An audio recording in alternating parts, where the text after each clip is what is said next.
Hi, everybody. How's it going? Hey, what up, world? Happy Wednesday. You're looking at the new and improved garden, which is why we had to film on the porch yesterday, because this was under construction. See, I got my wonderful shade wall back there with pockets. I love that thing. I want 3 more of them. And then I'll have the perfect little outdoor house. And a brand new shade. It's white this time. I'm just so excited. I can't even wait for everybody to get here. My curtains still need a little work. But so it's white. So we get minimum heat and maximum light for all my lovely plants under here. You know. That's ugly. We don't need that water jug in here, do we? Yeah. Shh. My little secret. What up, Claire? How you doing? Hey, kitty cat. Got a lovely bunch of coconuts, diddly dee. Are they standing in a row? Oh my god. So yeah, I got a new setup, and I did this yesterday. That's why we had to film on the porch this week, because this was under construction the last couple of days. But yeah, look at that. We got a new shade. See? And this lovely, like, privacy shade wall back here with pockets that I love. Very happy, very excited. Whew. Been looking forward to that for a while, you know. Bougie, yeah, I know, right? What up, Phil Logical? So bougie, I might even stay dry if it rains. I know.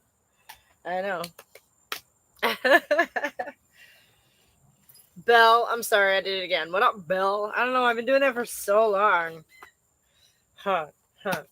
Would you believe the last few years of my life have been a little crazy, and I feel like more clarity of thought now than I have in several years. So thank you so much for bearing with me through all of that, and into the future. I'm looking forward to being less harebrained, less scatterbrained. Well, I know. It's just a thing. How are we all doing? Yeah. How's Wednesday treating everybody? Did you guys like the video? It was so much fun to make. I'll tell you that. Well, that's awesome that you're feeling more clear-headed now. Yeah. You know how it is. You come through stuff, and you don't necessarily choose to go through stuff, right? But you come through it, and you look back, and you're like, yikes, It's a little bit of a cringe at yourself there, because going through stuff makes you act funny. It's rough. That's life. And this channel has been a really nice bellwether.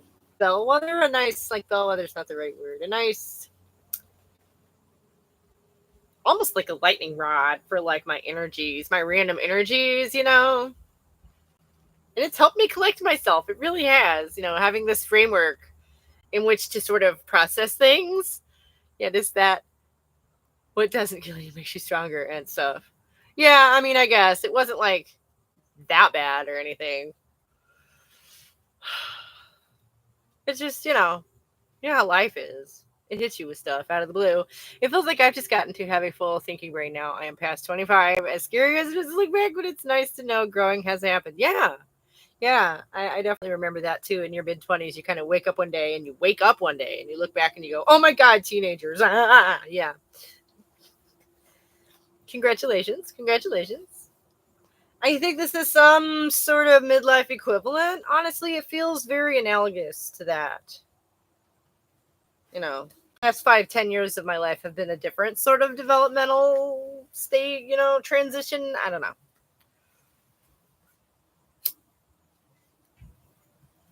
But like adolescence is not the last one, and I'm not the first person to discover that. So I'm not shocked or anything.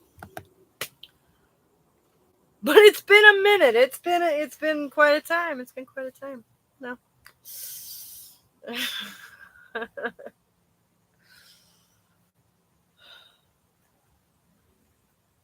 And I'm really glad that I've managed to channel it into building this, among other things.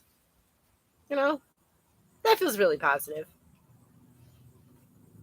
So I feel like I'm in a really good place to move, forward into the next phase, whatever that is, right? Like,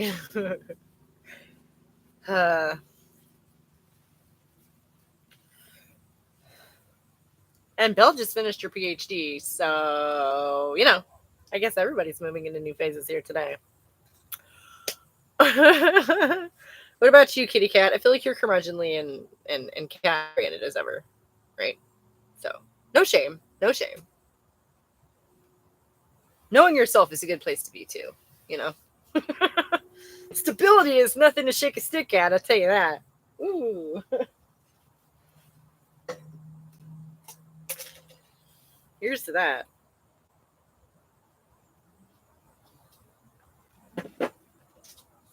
I mean, ironically, of course, stability can enable growth and change. So I'm doing art right now. I'm doing my art right now, actually, as we speak. Cool. Have you told me what kind of art you do before? What is it? Do you mind sharing? That's awesome. I love to be a part of that. That's fantastic. I should light my woo. I should light my torch. Try and keep the bugs away. For a little visual interest. There you go. My sister moved in with us a couple of months ago. She's a photographer. Speaking of art, she started her new job today. And thank goodness for that. Because, a girlfriend is 20 and needs to basically get out into the world. That's really it. For me, from my perspective, I'm philosophical about it, I guess. Maybe that's privilege, but yeah, we need the money, but also she needs to contribute to the finances of the household. She uses electricity, she uses water. It's fair, right? But I don't know. It's also more like maybe she could, find herself some friends and a reason to leave the house besides money.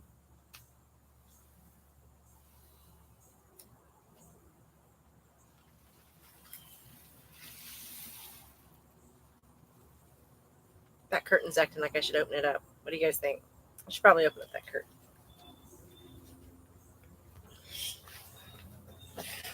Let the breeze through. Yes.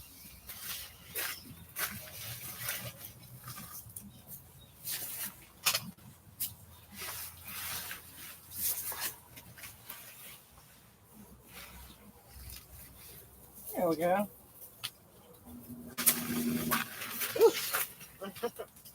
Everything's a little different now, so watch me stumble and fall. Just noticed the lantern. Love that. Yeah, it's a citronella lantern. Try and keep some of the bugs away. Here's hoping. I make framed mirrors using tumbled rocks, seashells, pearls, crystals, and upcycled broken jewelry, making mosaic tiles and patterns with them. That's awesome. I bet they're gorgeous. Do you sell them? I think you mentioned you have a store, or you do something. You sell them, right? That does sound dope.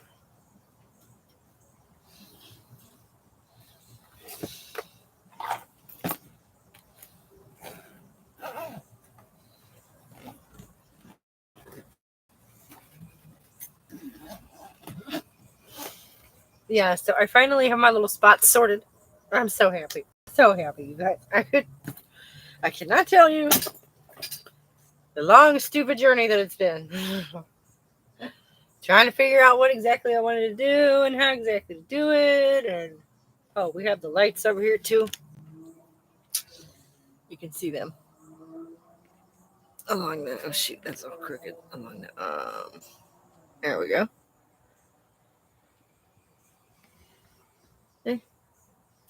So I don't have to sit in the dark. I'm just so excited. So happy. Ah.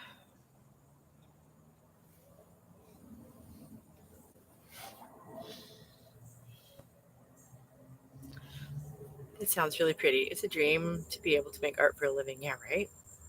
Yeah, right. On that note, please do like and share the video if you guys enjoyed it. This one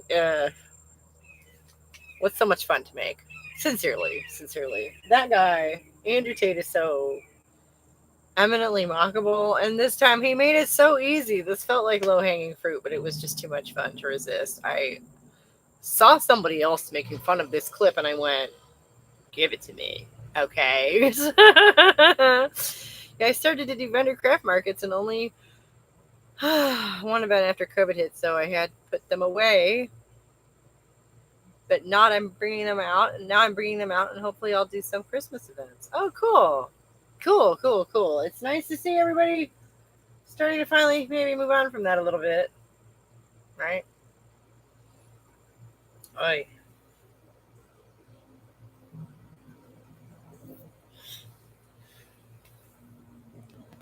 That is really cool. Yeah. So this is our new setup, and this is where I'm going to be filming as long as the weather will permit. You know. Oh, I bet you'll be able to. Yeah. I'm sorry, I didn't say I hope you'll be able to, because I'm sure you will. You know, that sounds like a great idea. You have plenty of time to prepare.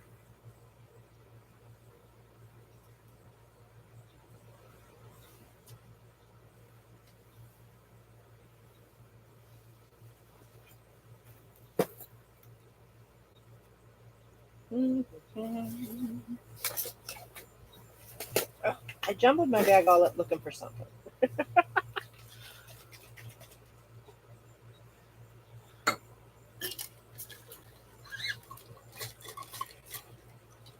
I've actually known a bunch of different people who've done stuff like that, so that sounds perfectly normal to me.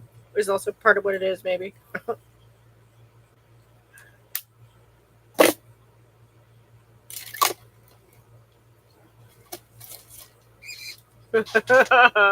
Y'all like my trendy cup? Look at that. Look at that. Look at that. That's the real deal right there. Yeah, I inherited that from my teenage daughter. Who, the top is black. See, the body is purple and the top is black. Because she and her boyfriend had traded. They each bought one. And they traded lids. So this is, he got a black one and this is the lid to that. And he is in another country now. So she doesn't super want it. And she said, she saw me with it the other day, and she said she was glad somebody was getting some use out of it. So I have Stanley Cup. Gotten with the youths. Yeah, I know. I have tall socks on too, which would, because to go with like the boots I'm wearing, but to me that makes me feel old and curmudgeonly. Like, so maybe that's a millennial thing. I don't know. I can't keep track anymore. Fully agreed. A lot of it, I think, is fantasy, right? Wait. I had sold 2 mirrors at one time, and it was really small market, so if I can find the money and make a lot more product, hopefully things go okay. Yeah. Watching Tate in the video, I hope it goes well for you. Sincerely, I do. I have, I don't see any reason why I won't, I guess is what I'm saying. But maybe I'm just an optimist. Watching Tate in the video, seeing him be manic and disillusioned, right, yeah. I hate to admit how relatable that is. Yeah, right, yeah. A lot of people feel hopelessly lost. It just sucks that many people are taking advantage of that. Right, and he's one of them. But like I say, no, it does. He sounds very lonely. And like he's finally just thrown up his hands and been like, fuck, whatever, I'm going to be isolated, I guess. It's very sad. It is in its way. But he also brought this on himself fully. I fully believe that man brought all this on himself. Weren't those trendy for half a second there? Tall socks? Yeah, I think so. I don't know. I've seen chatter that like only millennials wear ankle socks, which I totally had a pair of those on this morning, so to go with my sneakers. So I don't discriminate in the way of socks in that manner. I don't understand what online bullshit, I think. I know a few years ago when they were in middle school, they were leaving the house mismatched socks on purpose. Like that was a thing. Wearing 2 different socks. Not just any 2 random socks. They had to be like from the same set, but like 2 different ones from the same set. It was middle school, right?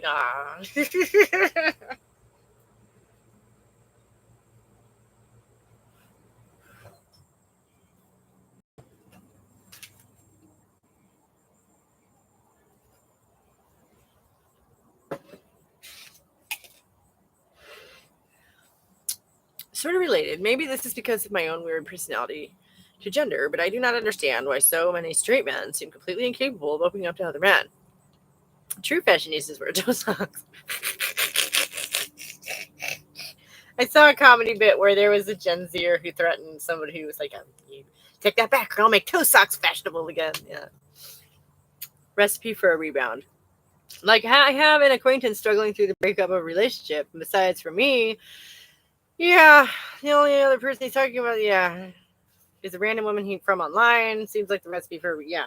Well, they need that female presence because otherwise they have no emotional dumping ground. Yeah, that's what you end up being, is their emotional dumping ground, their live-in therapist. It's not healthy. You're absolutely right. He sounds gay with silky short shorts and his lisp. He's sending out signals that he's ready for his boy romance time. Like I say, he's probably going to prison, so that may be absolutely apropos. I kind of get Ernst Rome vibes from Tate. Like, I believe he's exclusively sexually attracted to women, but literally doesn't view them as humans, so feels lonely in their company. Yeah. He's prepping. Yeah, right. You're right. Like, subconsciously. Maybe. Like I say, this video is actually a few months old. So, he's sitting there talking about how he's rich so he can be eccentric and get away with it. It's like, my man, you're not getting away with shit. You're not going to get away with shit. I hope. There's hope. Right? And I've said that sounds sad to me, that in either case, if you as a straight person view the opposite sex as less than human, that's a sad state of affairs. You're never, ever, ever going to find an equal partner. That's never going to happen. Which is sad. So I've never understood why some men insist. I mean, I think I understand it. But it looks absurd at first. And it just comes across as incredibly insecure. You know, he's scoffing at some female with opinions. Oh my gosh. And it's okay. Well, that's just the worst thing in the world to you because she might disagree with you. Oh my gosh, we can't have that. He looks so, he's the bravado.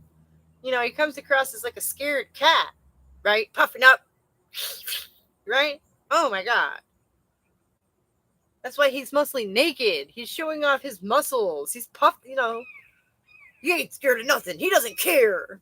Right? Like, okay. That's not what I'm getting from that at all. He sounds fucking terrified.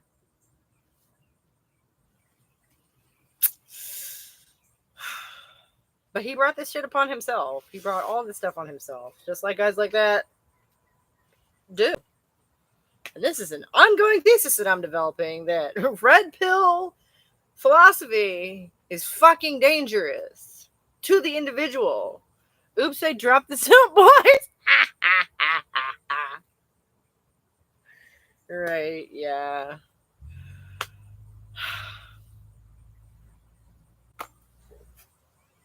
You better be bulking up. Men's refusal to be openly emotional besides anger. I empathize not being able to relate to that. They don't give much room for options. No, I know. Like I said, I've said this before, I will say it again. In order for like the human experiment to make any sense, men have to also be human with like feelings and shit. I consider that a reasonable premise. I do. So clearly, a lot of them are in an unhealthy mental and emotional state based on their behavior. Clearly. If you assume that they're just human, they're in trouble. I see that. But that's their problem, okay? Women cannot solve that problem for them. I also firmly believe that. A lot of men's problems are their own ideals. And the shit that they do between each other. I can't fix that. Now, he's not giving alpha to me. He needs to bulk up, baby. Right? Yeah, that's what I'm saying. Oh my god. He looks terrified. Which is rational, but he won't admit that. Like, he will never admit that. Can you imagine Andrew Tate in front of a camera actually admitting to being afraid of anything? You know, genuinely. There's something that'll never happen. Yeah, like I've had a male friend develop close feelings for me, and it ruined things. And I feel things wouldn't have gotten to that stage if he'd been able to confide in his male peers, like his cis male peers. Yeah, and what with your, alternative gender presentation, you probably confused him a little bit, right? Poor guy.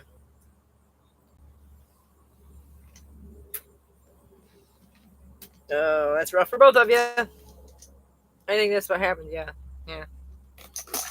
It's, unconscious cues that they're responding to. And then you behave accordingly because you're like a caring person. Which, why is caring seen as a feminine? I'm sorry.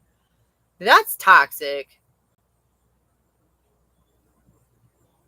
The idea that men don't care, I would take issue with that. That's just so obviously not fucking true.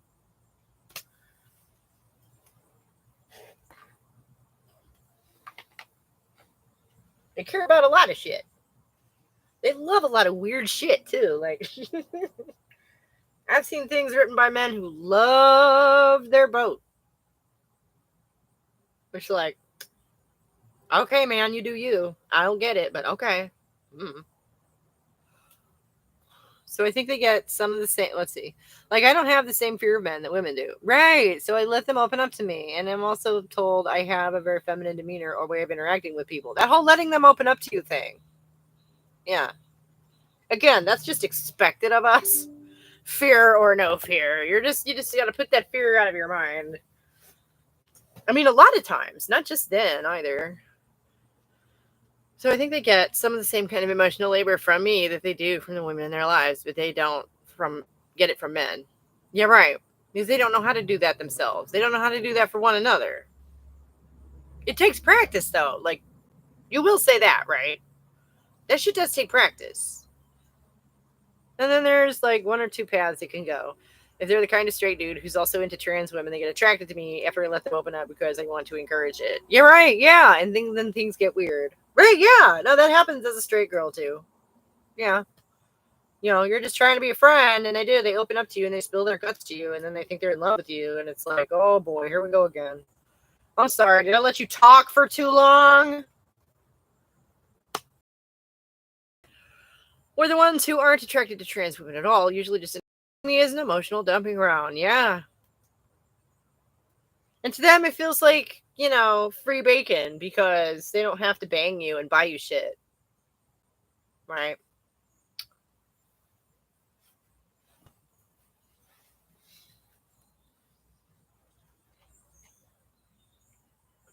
And throughout all this, I'm thinking this would be entirely fine if it was normal amounts, Yeah. Right. No boundaries, no sense of balance. Because I think they do it unconsciously, right? I think that was the term Amanda was objecting to, by the way, was the term unconscious, which, like, I'm sorry, makes sense of the human mind without that. Good fucking luck. I don't. Anyway. But a lot of these men say they talk to literally no one else about their emotions. Yeah, which is not. Like, I emotionally dump a little bit, but it's spread across like 5 close friends. Right, yeah. And, there's some respect about, like, hey, do you mind if I share this with you? Probably, And maybe it's mutual, right? No, I do. I think these guys, they do that shit unconsciously. Because obviously they need to emotionally unburden themselves. They need to express these things and get them out and get that shit off their chest. That's just a human need, right? But they're in denial about it.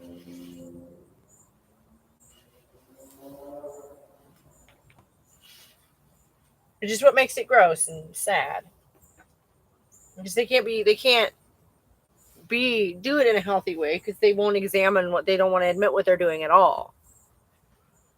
Because like I say, it takes practice. Emotions are big and weird and unwieldy. Hey, Stinky.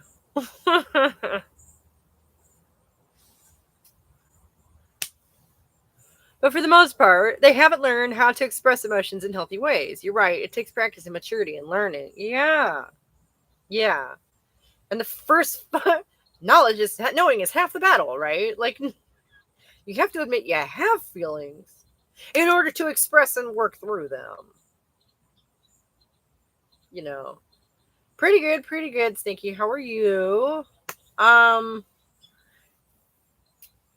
I think it's funny because a lot of it is inversely, in women we have a similar, it's anger or frustration. You're good. Glad to hear it. How's the weather where you are?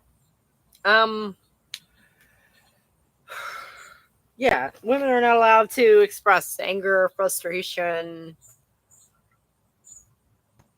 all the stuff that men are encouraged to express, basically. Did you miss me? Honey, I'm going to be real. I barely know you, and I didn't come on here to be people's internet mom. Remember? I'm here to speak from a mom's perspective on the internet. So I don't mean to be mean, but I got to be honest, okay?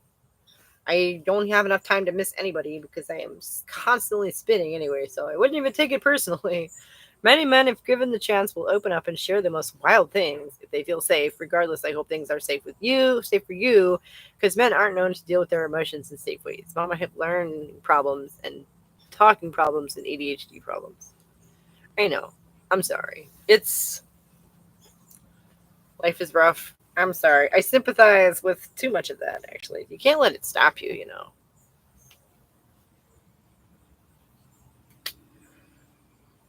Thanks for the concern. I'm safe for the most part. This is all online, although some similar things. Oh, see, I love everybody in the brotherhood of humanity sort of way. I don't want to get weird though. I don't. I don't want to go too deep here in this, YouTube space. Okay. For the most part, this is Anyway, so you're doing. Bella's doing a lot of this stuff online, so which is probably smart. That's probably smart. People even do. I mean, I know they do in real life support groups. I know they do, but for this kind of thing, I have no idea.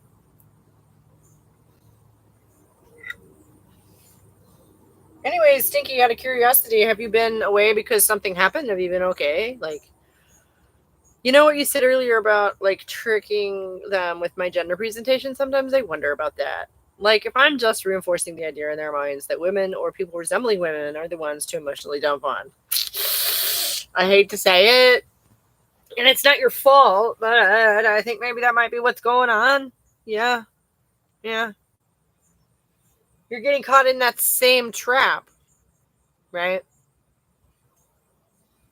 The femininity trap, where then you're expected to be receptive and, nurturing and all that shit.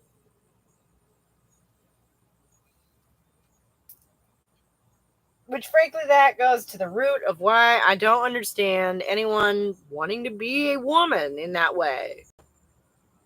Why would you want to take on the societal gender archetype that is passivity?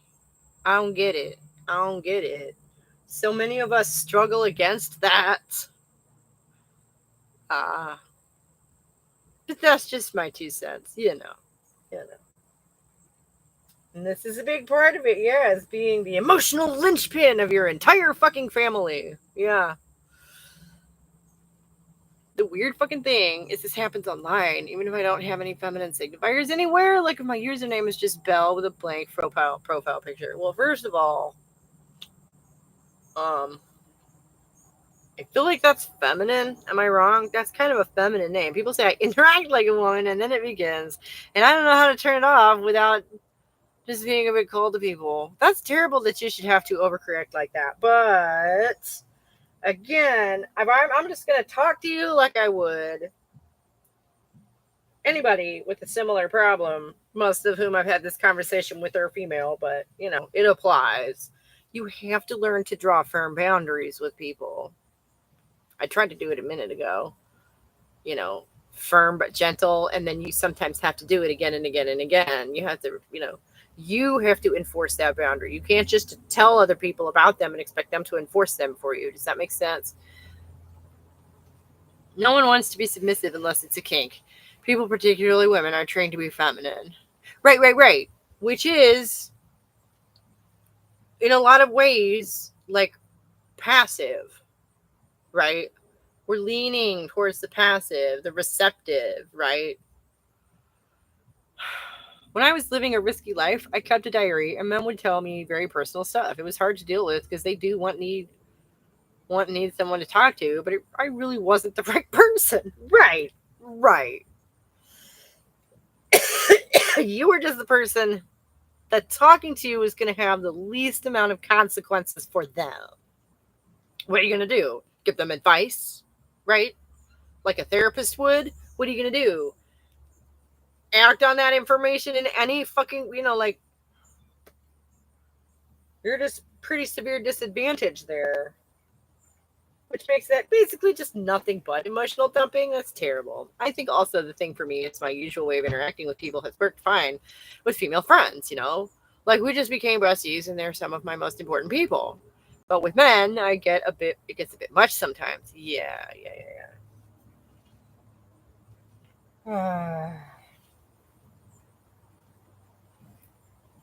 Because I think women tend to expect it to be reciprocal.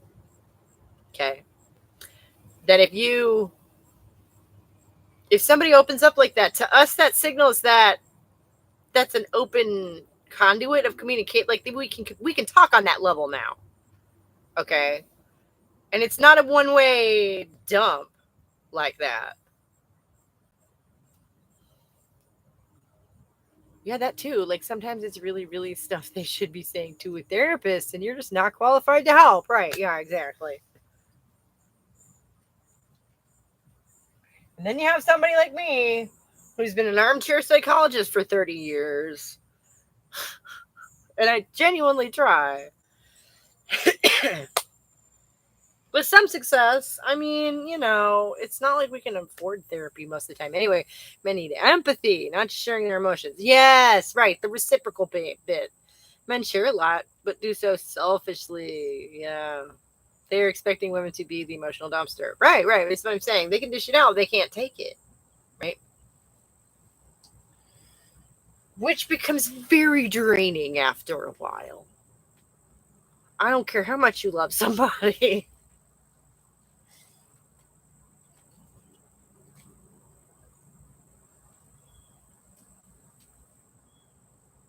Oh.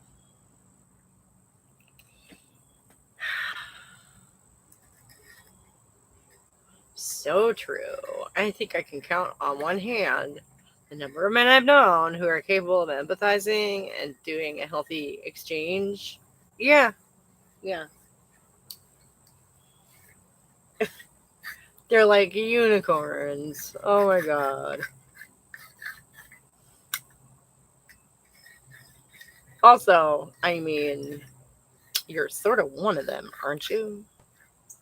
Not to be incendiary or anything, but to me, it kind of begs the question. And that's why I'm always saying, as far as being a feminine dude, please, the world needs more femi dudes. I wish.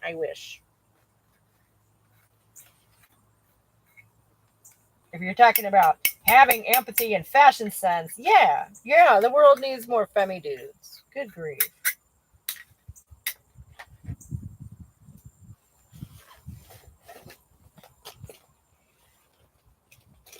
Masculinity at this point, women have managed to colonize so much of the culture that masculinity at this point is very narrow, right? Because anything that women do, men don't.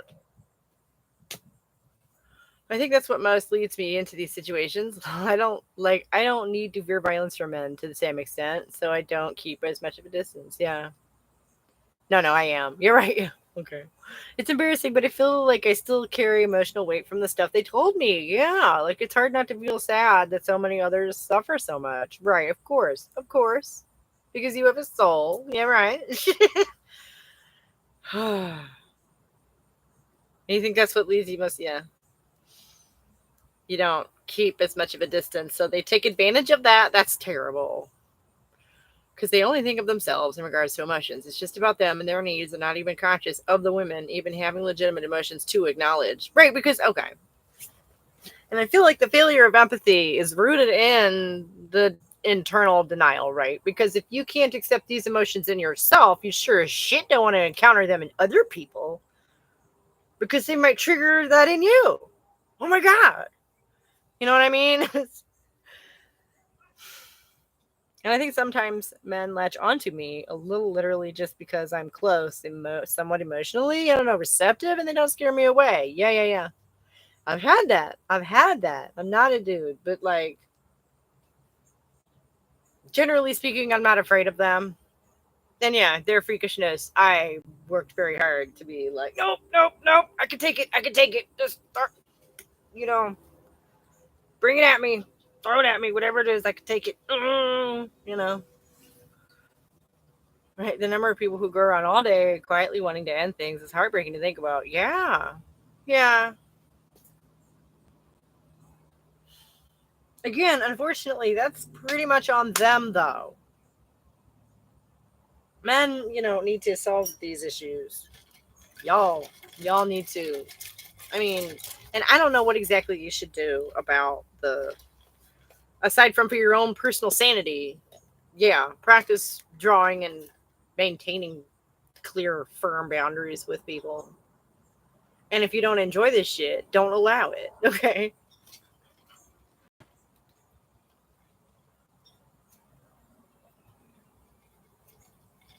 Which is easier said than done. It's another thing that takes practice.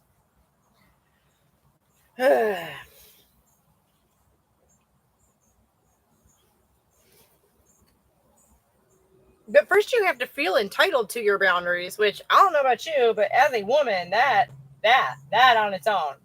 Just to feel entitled to the boundaries. To feel, to really even focus on figuring out what they are is a hurdle in the first place. Sorry, Red Mom. Sorry, random thing, but that emotional dumping acquaintance I mentioned earlier just texted me something that made me scratch my head and how little emotional intelligence he has. Like, he's mad that his wife isn't responding super quick to him when it only takes like a couple of seconds and everyone has a phone. Hate to be crude, but it feels like men treat their emotions and trauma like sex. They just want a woman's body to use, then walk away. Yeah. It's like we're objectified by them or something. Yeah, absolutely. Exactly. They suffer, but don't care about empathizing with others who might suffer. This is me not overly caring too much about that. Yeah, it's fun to harp on, but like I keep saying, that is up to them to fix. I'm not sitting here trying to solve it. Oh, no. I'm like, yeah, but responding to people inappropriately, taking your emotions into account takes energy. And if you're busy, you might not have that. It's obvious. Yeah, right. I mean, maybe she doesn't need to justify how she spends every minute of her fucking day. For all he knows, she left the phone in the other room and is in the bathroom having violent fucking diarrhea, okay? Like, not to be crude. But goddamn, I hate that crap. That's so petty. What is this? Speaking of middle school, right? Like, that's so childish. This kind of thing where we used to punish them, we would ground them from their phones and whatever. And at least once, the friends had spent the entire rest of the day freaking out, thinking something had happened to her. It's like, no, your parents took your phone. Surely this is not fucking rocket science. This is not such an outrageous idea that you dropped offline for a very ordinary reason. You're out in like life doing shit with your family.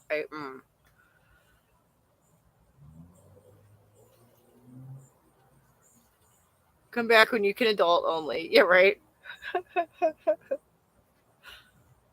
Like dudes in his 40s, I thought we learned this shit when we were like 15. Yeah, at least at most, right? I ain't birth you.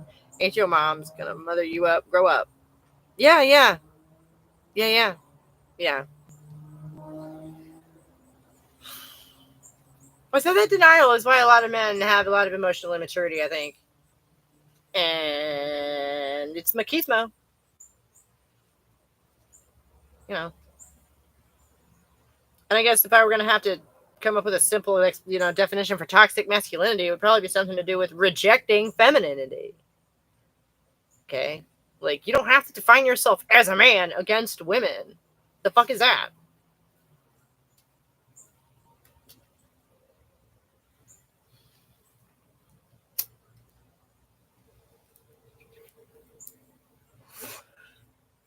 It sounds a little try hard, to be honest. And that just leaves the problem to be passed on to the next sucker who's too empathetic to tell them to deal with it themselves. Well, yeah. And this is the thing, right? Instead of men learning to healthy open up to each other, they're all peacocking to each other like Andrew Tate. Yeah. I mean, if you think you're in a position maybe to help, do your little personal bit to help with that, bon voyage, with that. I wish you all the best of luck. Discovering your channel and connecting with other women online has been a big part of unburdening and decentering men's lives. Everyone I interact with in person are men. Oh my gosh. I'm so sorry. We can change the subject if you want. It's nice to have you. You're a great addition to the club. Like I say, we can change the subject if you want. This is an endless, bottomless pit of rage and hypotheticals.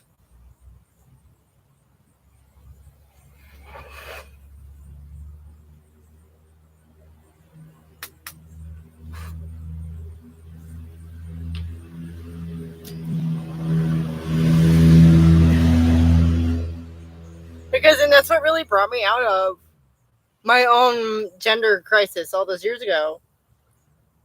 The first, real rumblings of that whole avalanche was the thought that I've never been a man, so I don't actually have any way of knowing what the fuck that's like. That's just irrational, you know?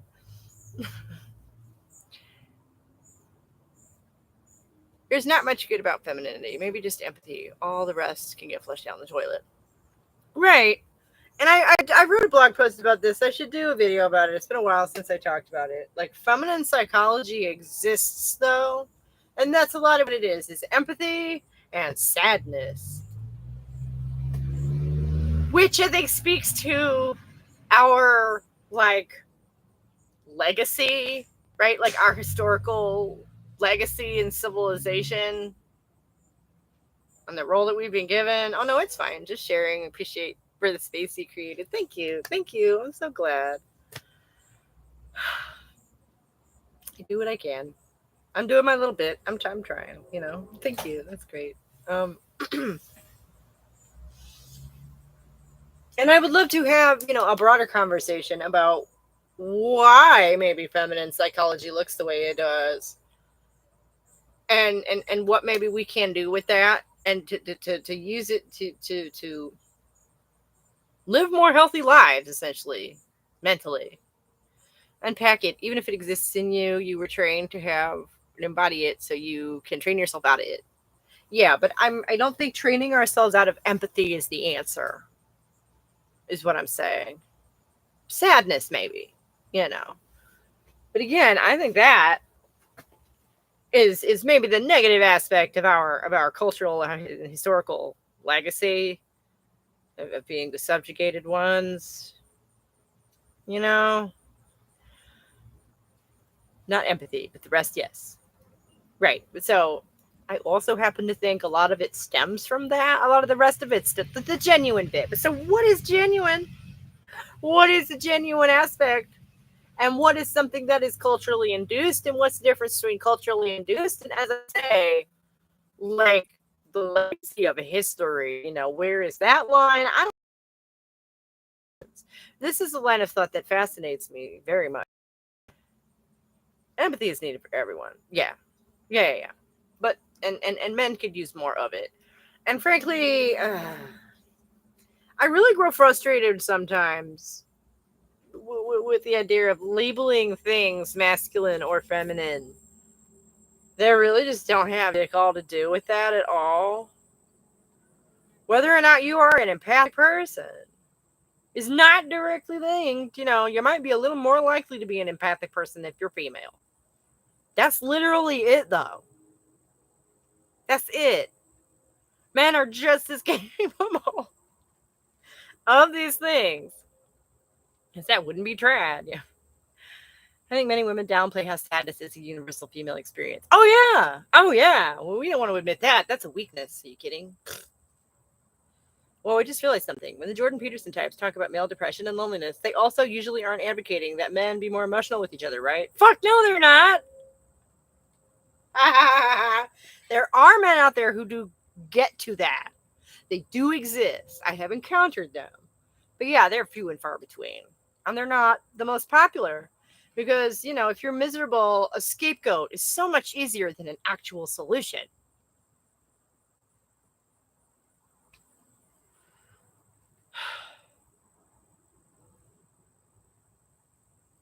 So the implication is they're just demanding for women to do more emotional labor that maybe they stop doing as much. Ooh!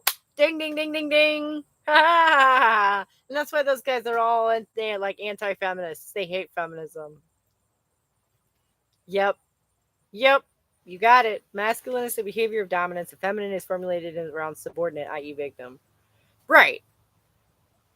And I think, I want to find a way to just do away with a whole lot of that conceptual shit.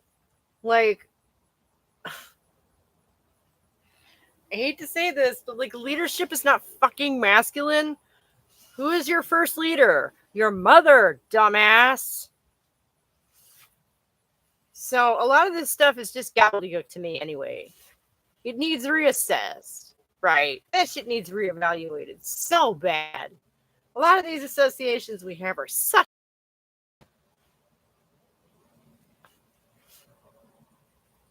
And all they do is serve this hierarchical concept of humanity, which is what feminism, I think, should be dismantling.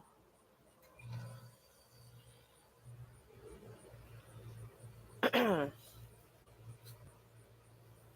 part of that would be redefining ourselves. What does it mean to be female and the outgrowth of that? What is that? It exists, So how do we get rid of all these bullshit associations that are literally archaic, right? This is ancient shit. Surely we can do better than that. Surely we can come up with new associations that aren't 5,000 years old. It's ridiculous. And at the same time, maintain, I guess what I'm talking about is abolishing gender, basically. But at the same time, maintain our concept of what the fuck women are. Because we are something. We exist. Right? And I am kind of excited by the idea of opening up that space to new exploration and new philosophies. But then, of course, it's been completely and utterly corrupted. So, yeah. I am definitely open to that conversation, though. I'm not a traditional femininity advocate by any fucking means. No. You mentioned wondering where the psychology of it comes from. I think there's an element to it, which is biological. If you feel stronger emotions in general, you're probably more capable of empathy. Yes. And that might run more strongly in the female half of the population. I think that, there's probably a bit of a bump there, but it's not universal by any means. Also, I think in men, feelings of like ardent positive passions for external things manifest differently. I think that there's a difference in the manifestation of those feelings between the sexes sometimes, and that's leads to confusion, right? In the larger conversation, leaders, masculine, mother is its service conducting free labor. Yeah. Bullshit. Bullshit. See, that's the narrative I'm not. Nope.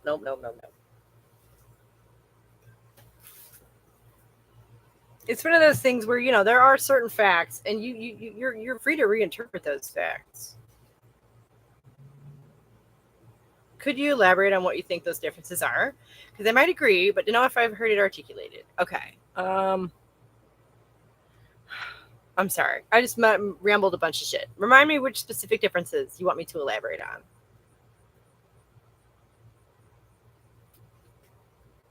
So I don't waste anyone's time. Whether you embody it or not. Doggone. That stupid heart is in the way. So I'm going to have to wait a second.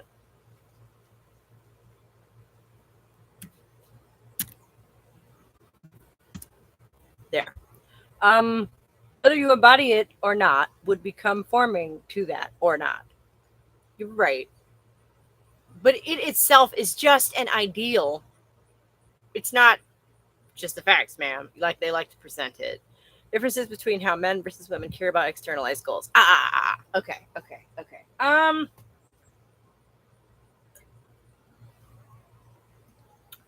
Well, that's a new thought. So okay. Let's noodle that one for a minute. I mean, I guess some real world examples would be the way women tend to sort of flock around their favorite literature or their favorite music. Femininity is just an ideal. Right. And we need to change what that is and make it more reflective of what exactly the experience of being a woman actually is what I'm saying. If it's an ideal, we can make it a more attainable one. We can make it a more realistic one, a more affirming one. Why the fuck not, right? As opposed to, you can't say that, like, I don't know. That's an interesting question because, like, you just don't see men, not to say that men don't flock around and aren't passionate about things, but, like,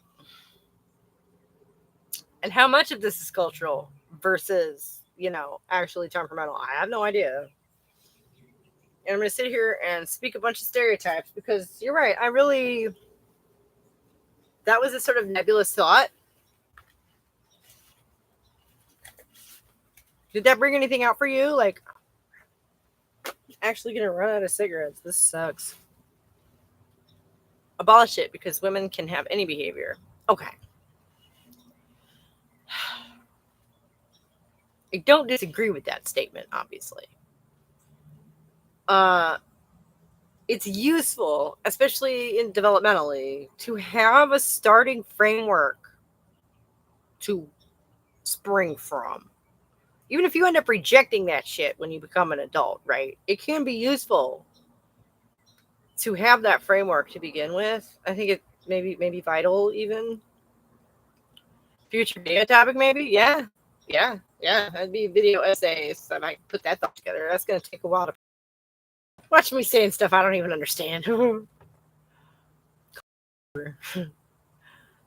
I'd argue that women make goals usually towards long-term community uplifting, where men are typically individualistic. Okay.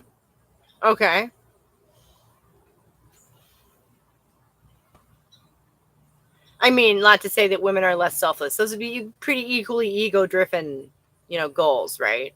That's what they think they need to do to be a good person, to be, the productive member of society and all that. If femininity is just an ideal, abolish the ideal when the ideal is to embody the subordinate. Oh, yeah. No, that's the part No. The embodying the subordinate and all that, that's bullshit. That's what I'm saying. And the idea of femininity is so corrupted, but it's rooted in the word female, okay? So I don't know that we can just take the whole thing and chuck it. I don't know if we should just take the whole thing and chuck it, really, because there might be some parts of us left in there. We really don't know, which is the scary part.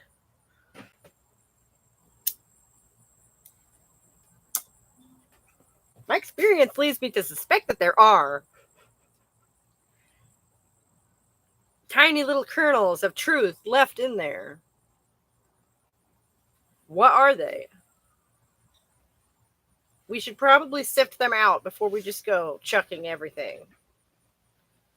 Like how fixing said would, even if the immediate wouldn't be as good, the long term is more important versus individualists wanting the best right way short term. Yeah. Femininity is a socially constructed status of subordinate, nothing more. I don't disagree with that, and I think we should fix it. I'm trying to help fix that. Because we should have some cultural concept of what women are generally that doesn't fucking suck. The archetype, if you will, of woman needs a lot of help, right? And archetypes are just assistant. Here's me in the psychobabble again. But I firmly believe this. Like, hello, archetypes are a building block of your mind. So,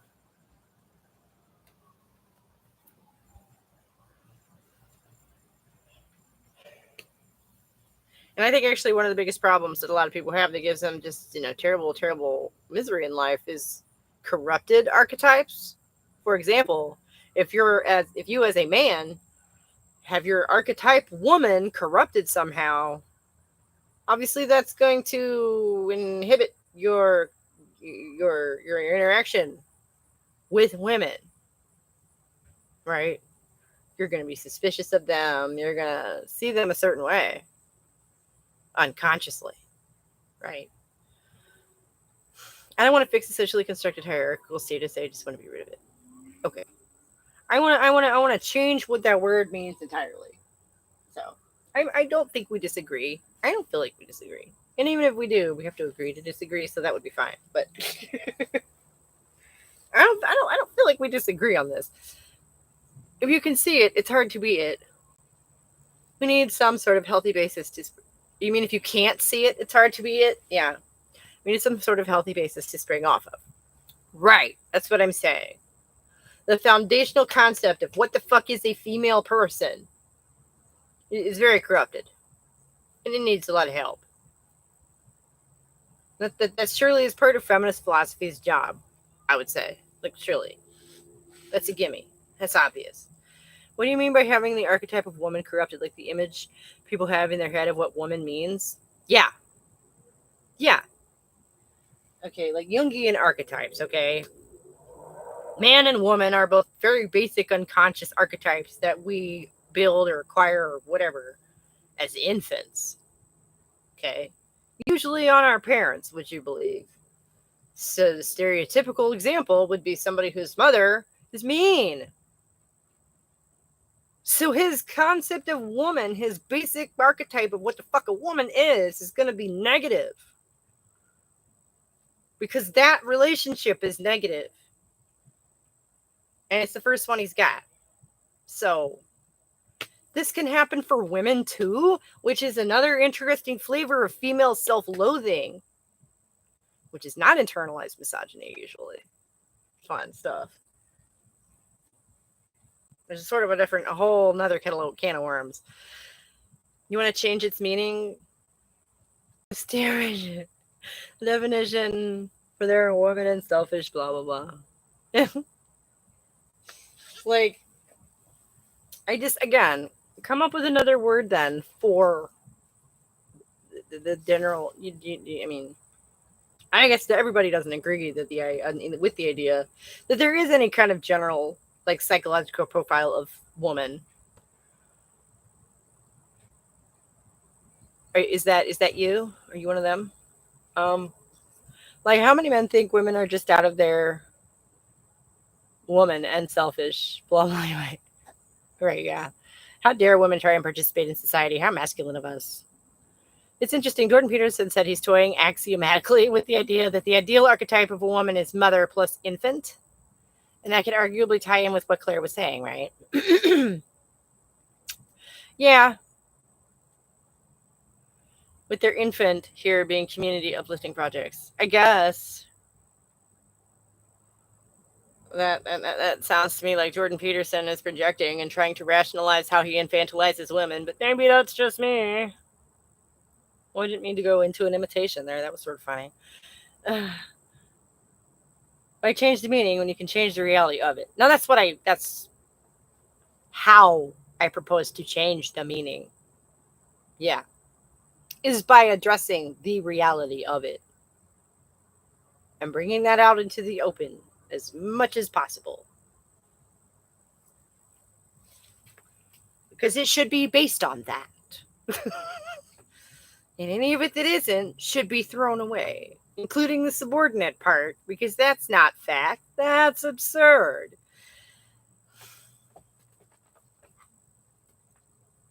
Claire with her damn womanly conniving ways and all. Yeah, woman is selfish, yeah. For their money, sorry. Many think men or women are just out for their money and selfish. Yeah. Yeah. Sorry, I'm still glasses free. Oh dear, I'm sorry. There isn't. Women can experience the whole range of human behavior just like every other human being. Okay.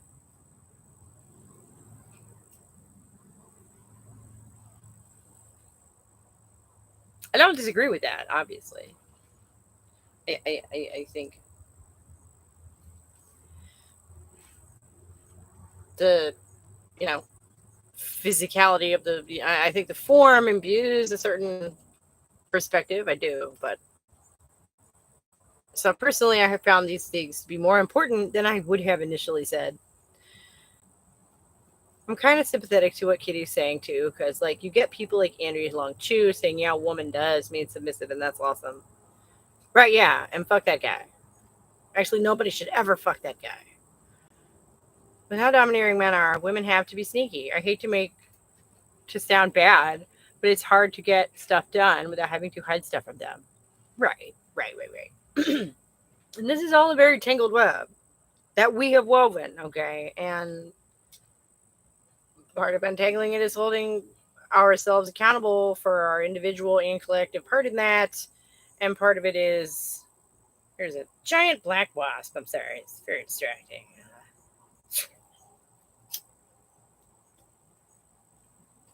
Lantern's doing its job, right? Yeah. Yeah, I can understand that. Most men, and unfortunately most people, unconsciously believe women are submissive inherently. Yes.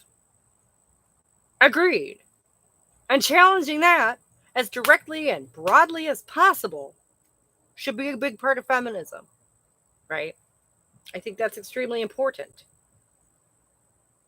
That's the long and short of the internalized misogyny I'm always talking about is that yes, a lot of women believe that too.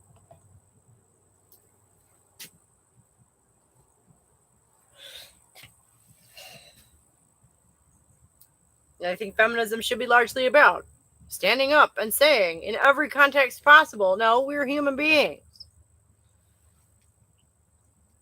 The whole deceptive woman arc is a really ancient trope. Yeah, it's quite easy to read the trope. As men expressing distaste at women using soft power against men's personal interests. Also, because, okay. You heard the phrase, mama's baby, daddy's maybe? Huh? Okay? We are the original secret keepers. Are you kidding? When in reality, women just didn't or don't have a lot of other power to use. No, yeah, right. They've rolled it into that. Right? It's all, I'm sorry. I'm not quite in genius mode today. I feel like there's something here. We're noodling around something big, and I can't quite see it, you guys. Sorry, I'm gonna move this curtain and get some more breeze.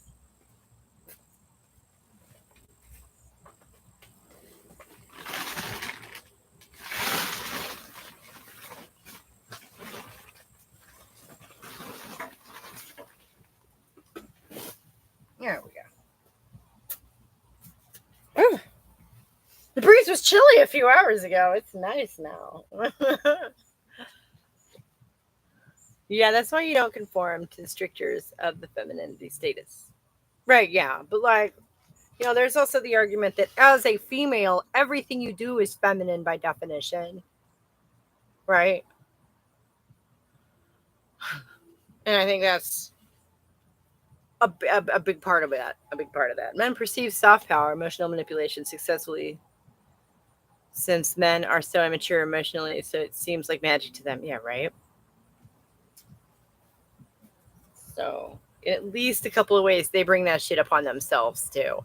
I feel like I've heard at least one morality tale. That, well, you shouldn't have listened to the female in the first place, Billy.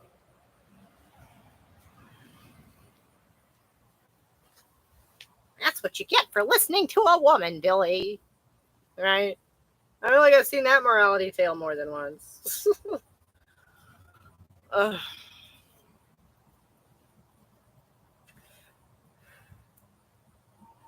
Also, like, God forbid you wouldn't have to raise an army and use brute force to get what you want. Jealous much?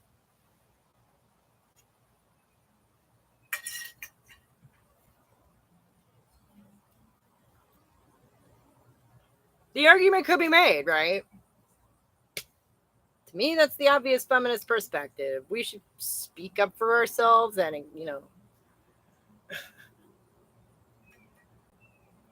So it makes it difficult to do that if you just be like, yeah, whatever, women are whatever, we're everything. Which I'm not saying you're being dismissive like that, but I have the position I have for reasons. No, that's not what femininity is. When I tell men to fuck off, I'm not being feminine simply because I am female. I'm not being more masculine. I'm being more masculine because I'm displaying boundaries. See, and oh wow, I can't. That feels yucky to me. The idea that masculinity, that establishing and enforcing boundaries is a masculine trait. That should be a human trait. I don't like that at all. It's crazy how many men actually so wholeheartedly believe in these toxic archetypes. It's easy to use against them. Yeah, right. Like you said, it's all one big tangled ball of yarn. Yeah. 100%. Like so much of womanly magic and early medieval stuff is connected to words and speaking. Ha ha ha ha ha. Go off, Belle. Go off. Yes. I'm sat here reading the ancient myths thinking, Thor, it's not women's fault that Odin is the only one of the gods who learned how to let a friend vent to them healthily. It's not wizardry.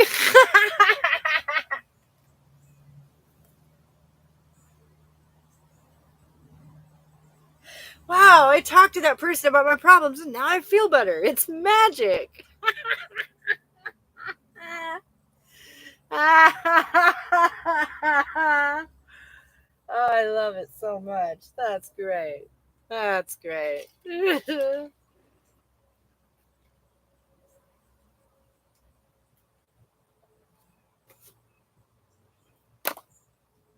Not like I hide them, but they're ugly. You don't need to stare at them.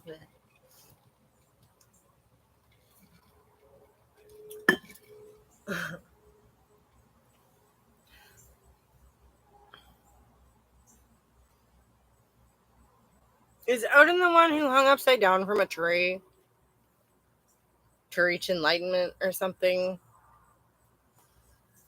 Again, I don't fully have a solution to the linguistics here, but the way Rad Mom talked about femininity as anything a woman does is why I'm not fully on board with describing femininity as subordination. I'm not, because some people will view that as a descriptive statement. You're right. And I'm not fully on board with that because of what other things she said about describing maintaining your boundaries as masculine. I just, no. I reject the notion that, like, I'm sorry. Because the procreative act is penetrative, we're just receptive. I'm sorry. I hate that. No. That whole all those associations, that whole pantheon of symbolic associations needs to be sifted through and reevaluated, which I admit is that's a big task. That's going to take some time. As if it means you're saying that all women by definition are subordinate. Right, yeah. But it is masculine because men are trained to group boundaries because it's a behavior that allows dominance. But so I don't accept that framing.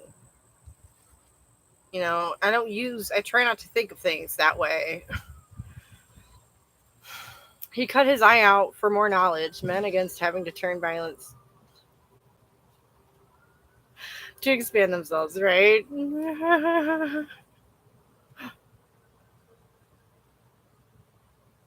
It builds character. Men again having to turn to violence to expand themselves, right? Yeah, right. Builds character. Yeah, right.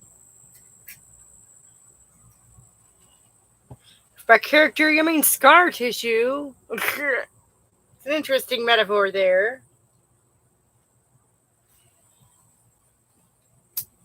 Ah.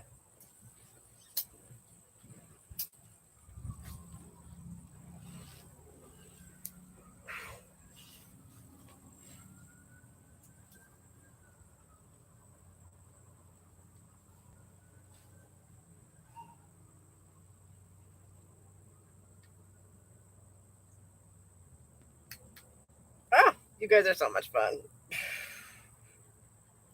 I mean, Kitty Cat, I very much sympathize with what you're saying. I just approach it very differently, I think. No hard feelings. Oh. Eh.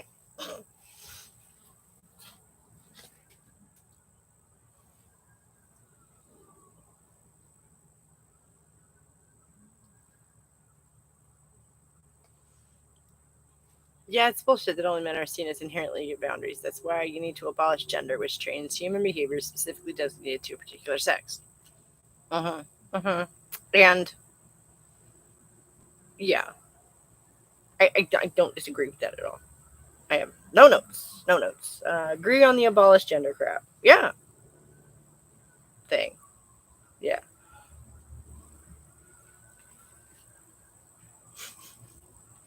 Gender is crap. Yeah. No, the prescribed behavior. Right.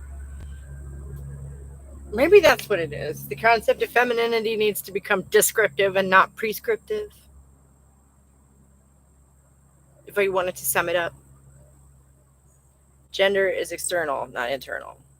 Yeah, but it affects the way you think, right?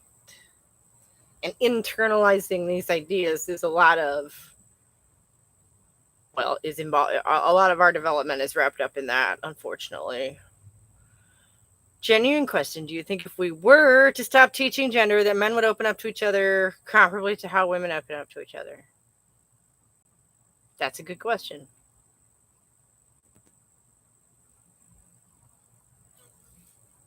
I don't know. I could guess.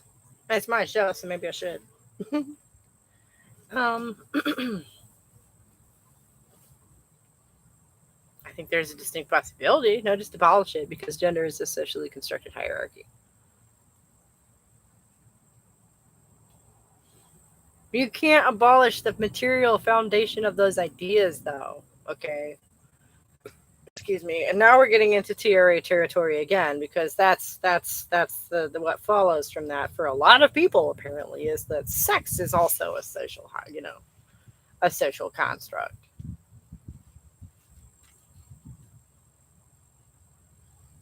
There, I legit have no idea either way. Like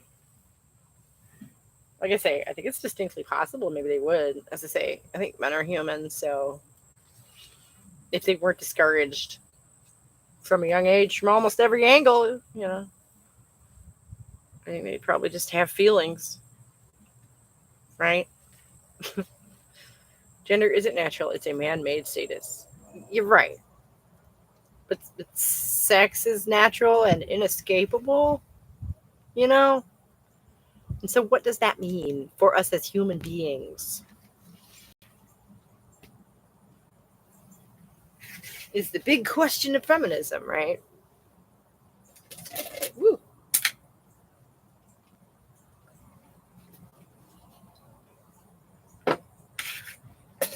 Which, admittedly, being the big question, or one of them, is fairly esoteric and vague. Gender and sex are two different things. Yes. But what I'm saying is, I do think that sex has a certain psychological outcome that then gender is based upon, right? Like, I don't think these gender stereotypes are built from nothing. Unfortunately, that's been my unfortunate, unhappy discovery. One of them over the last 15 or 20 years or so is that in my experience, at least, you don't. Okay. Okay. The question boils down to how much of gender stereotypes have a biological origin. Right, that's my question. Because if an iota of it has a biological basis, we'd end up going back to that anyway. Exactly. That's why we can't seem to exorcise these little gremlins from society just by wishing them away. The more I have aged and learned, it's made it harder. The more I've aged and learned, it's made it harder to actually want to be attracted to men. Yeah. Unfortunately, I think for a lot of us, it's involuntary, right? You know. Oh, nature will have her way. It's sad, but true. Not at all. Gender was created to normalize the hierarchy of women as birthing cattle.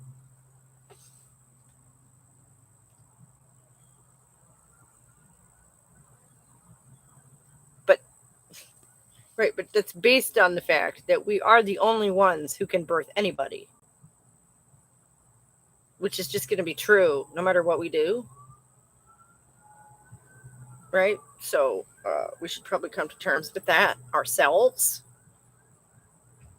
Yeah, I'm increasingly sympathetic to the idea both that sex has a huge impact on psychology and also that our stereotypes about gender recursively impact our psychology. It's all a mess. That's a very good way of putting it. Yes, thank you.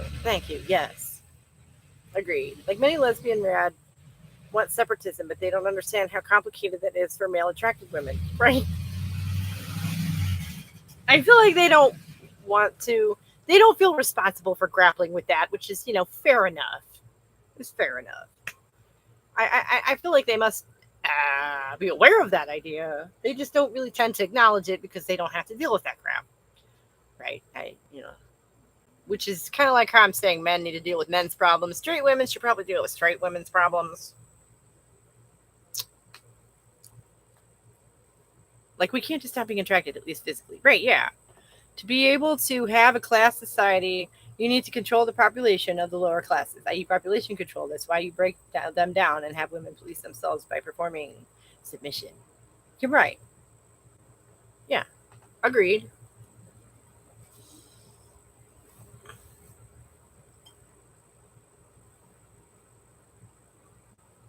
Again, I don't feel like we're fighting. I hope you don't feel like we're fighting. I feel like we're not necessarily disagreeing on anything except that one point.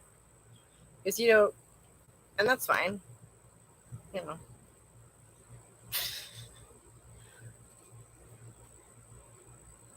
You think it's all bullshit, and frankly, I kind of hope you're right. Not gonna lie. I would not be upset to be proven wrong on that. That's when gender is created. I think, regardless, I think separatism should be available for women who want and need it. Oh, absolutely. Absolutely. At all levels, everything from bathrooms to a female only island nation. Yeah, absolutely. All of that should exist. I don't know that I ever get a chance to go there, but why not? Why shouldn't it exist? I don't see why the fuck anyone would have a problem with that, frankly.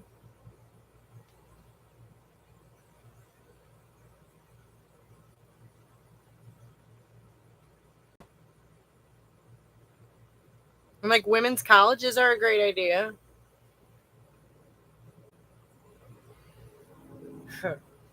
That just avoids a whole lot of mess, doesn't it?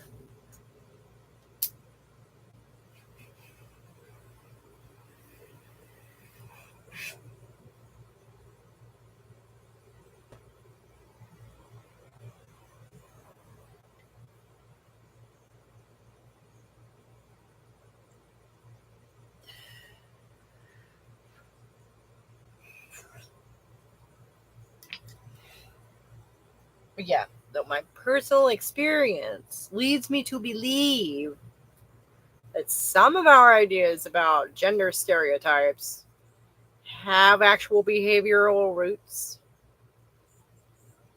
I was not pleased to discover that. I don't want to. I'm not shouting it from the rooftops. Like, literally, the only reason I say these things is because I feel it was a fundamental misunderstanding on my part. Maybe it isn't true for everybody. I don't know. I would be fascinated to learn that too. It's a lie, so that half the population will police themselves, and the other half it gives them an outlet for their anger, so they don't want to abolish their lower class status. No, I know. I know. It's a tangled web. No argument. It's a nightmare that's being taken away, even at the basic level of gathering, just so we can talk. Yeah, keeping us apart keeps has always been the goal, though. Yeah, I think that's complete bullshit. Um, the bit I said about what my experiences led me to believe. Okay, I mean that is what my experiences led me to believe. I wasn't happy to learn that, and like I say, I would be happy to be proven wrong. And your mileage may vary, I guess. I'm not gonna sit here and claim I know some great truth about everybody.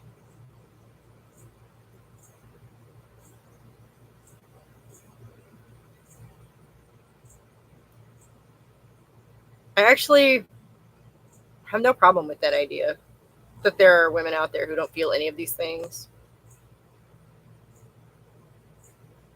That's great. That's I thought I was one of them, and I surprised myself. And your mileage may vary, right?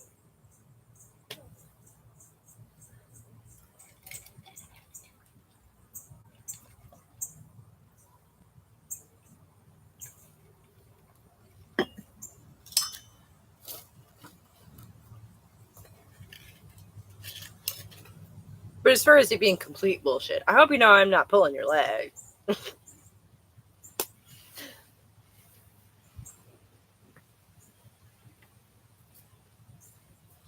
Biology is a factor in behavior, and say that it's not would be a lie. Obviously, it varies, but there seems to be a through line. But the more we gather and talk, the better we will know. Yes, yes, yes, yes, yes. And I think there's a whole lot there to learn. Okay, I am but one example, and I'm just offering myself up as an example. Okay, and I suspect that there are others out there like me who did not, you know, expect to find these things in themselves and then did. Okay. And it's just, maybe it's just a part of, it's my version of growing up. And for me, being female has been a big fucking part of that. So, I don't know. I feel like that's a feminist story. It's not the feminist story by any means. And, yeah, that's the biggest TRA falsehood. I used to believe that behavior, right? Yikes. And considering there's plenty of gender nonconforming women, showcases this or else behavior would line up with biological sexes that we can reliably produce based on the same degree. Right, no. No. I fully accept and support the idea that your mileage may vary. And I kind of love that idea. Because that would make it, we are half the planet. Okay? The idea that women's personalities are varied along every vector is great. That's perfect. That will make it so much harder to keep those stereotypes. The more we come together, right? Like you said, Claire, the more we actually fill in this picture, the more those stereotypes will look fucking ridiculous. Because we're not all the same.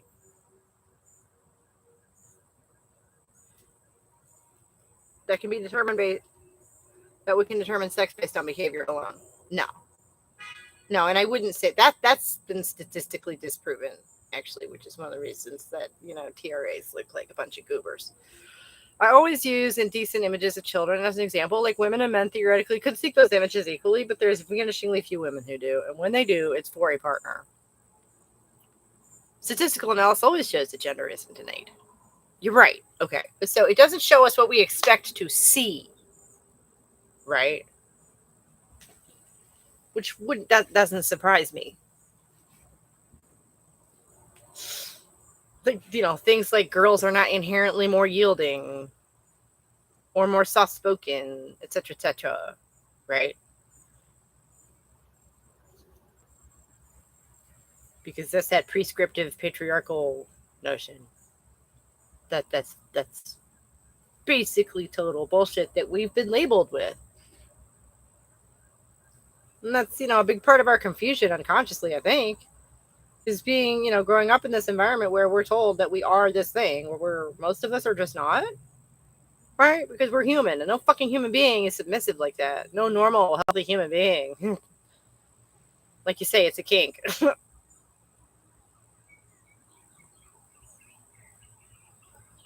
And there's the number of different ways and situations where that behavior is expected of us, just unconsciously, from other women too, like you say. So that we come to expect it of ourselves.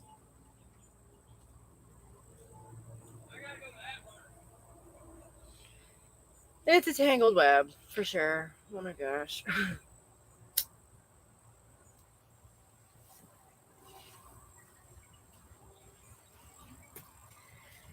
It's a beautiful day. Hmm.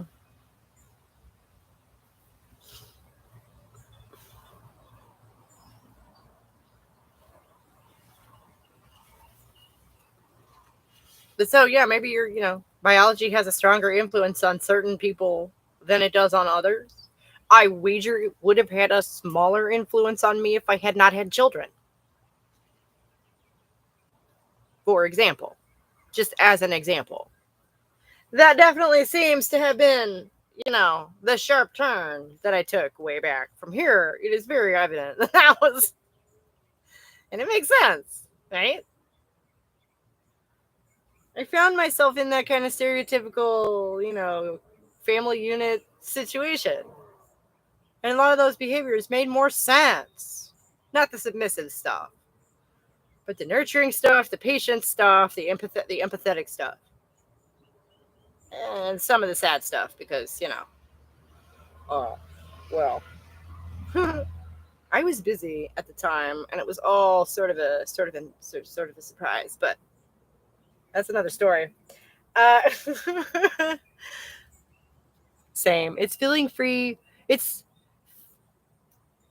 feel freeing to think that who we are is free to choose, but really, even those choices aren't made in a vacuum. Yeah, right.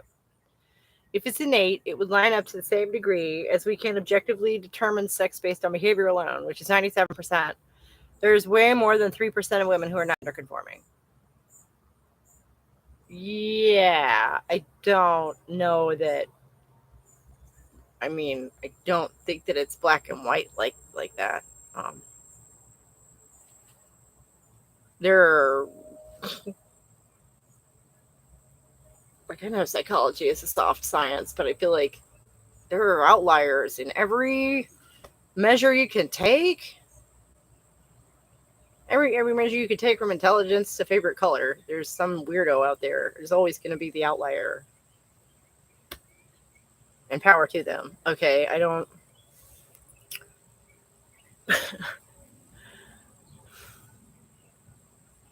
It's possible that gender stereotypes are just a poor gauge to determine the influence of biology on behavior. Yeah, because you're right. Lots of women are gender nonconforming. Yeah.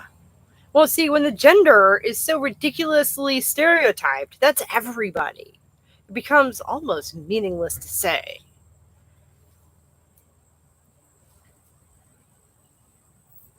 You can kind of see it with trans people being convicted of possessing and seeking indecent images of children, to reuse the same example. Like, there's a website that tracks every crime committed by a trans person in the UK, and all the indecent images cases are trans women. Yee. So clearly, there's being gender nonconforming doesn't cause them to adopt this specific behavior for some reason. Everything in one's environment affects behavior. That's why there's no person exactly like another. Yes. I don't disagree with that either. I would say that sex is but one element of your environment that affects your behavior. Yes. It's a fundamental one, though, and one that's certainly underexplored in a lot of ways. Trans men's being gender nonconforming doesn't cause them. Right, yeah. It's almost as if being gender nonconforming is not deviant behavior in the same way. as being sexually attracted to children. It's almost as if those two things just really don't compare.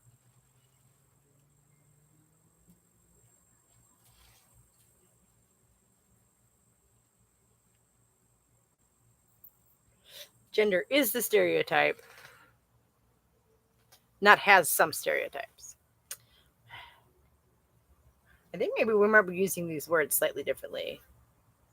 Using an outlier to derail the ability to form some sort of narratives gives off TRA using intersex DSD people to promote their view.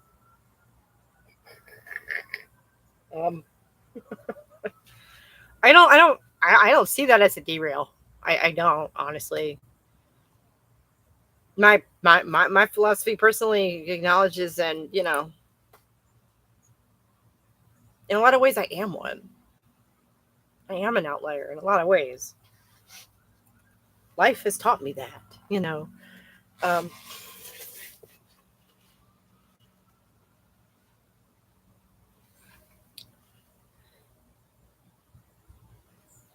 I am probably the most gender conforming I've ever been or will ever be at this point in my life right now. And I'm still not exactly adhering, talking on the internet at all, having all these opinions, running my mouth for hours on end every week. It's very masculine of me. So it's a good thing I'm not holding myself to that standard. I just kind of fell into a lot of this for one reason and another, which is what leads me to believe that maybe some of these things, like, there are kernels of truth in there somewhere.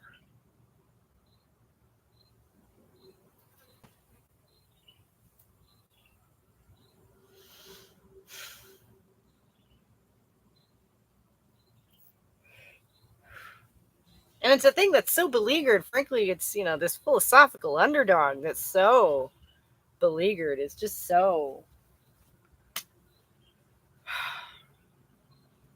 And if anybody's gonna, wax on about what the fuck women are, let it be one, I guess, is my thinking.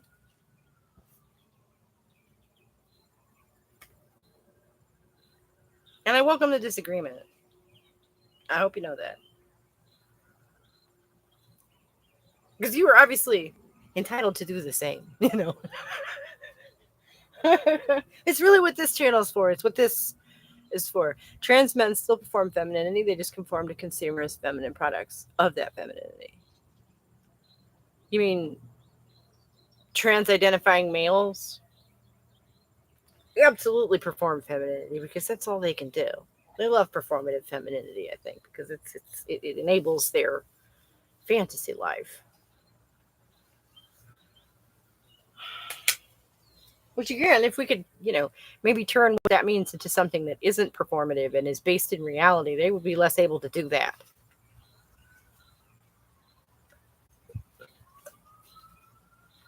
Allowing men, masculine culture, to define what femininity is what's enabled them to steal it from us.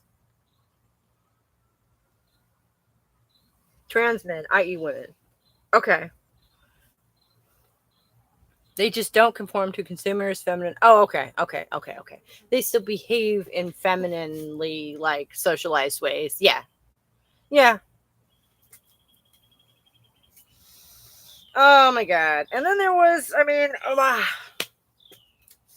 I haven't talked about this on the channel, but there was a case in Tennessee of a girl who thought she was a boy who shot up a school.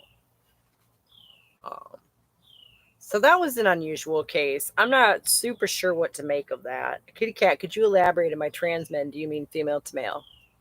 I think so. I think that's what she meant. I was referring to the general idea of when we try to come up with what might be going on with someone. Someone will say, "Oh, but this doesn't apply to said person," not saying what should be considered outliers. Okay, but yeah. I guess I don't want to accuse Kitty Cat of trying to derail the conversation because I don't feel like that's what she's trying to do. And sticking up for alternative viewpoints should not be seen as that, obviously. But yeah. It's whataboutism, right? Maybe is what you'd call that. Oh yeah, well, what about this? But I don't think that's what's going on here. I have reason to believe that this is a good faith debate.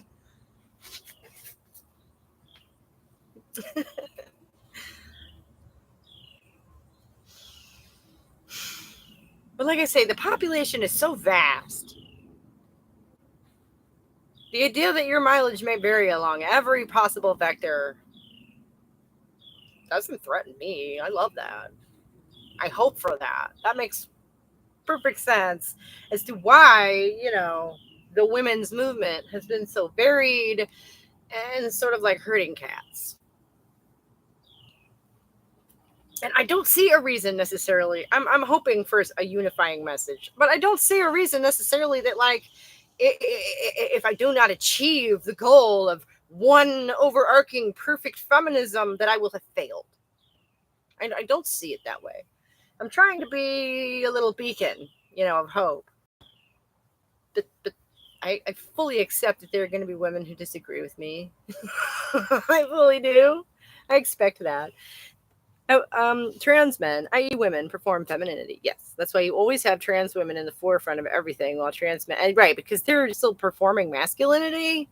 Okay, that's not the way people usually frame that, though, is it? Usually people frame trans men behaving like men, or trans women, sorry. Trans women behaving like men is them retaining masculine behavior, not performing masculinity. You see what I'm saying? It's inherent to them, but not to us. You see what I'm saying? Like, that's confused, at the very least, confused discourse there. They have privilege, and so to shut up. Let's see. Well, trans men sit quietly in the background, silently supporting them being told, right? They have privilege, and so to shut up. You're right. You're right. As if a real man would actually do that.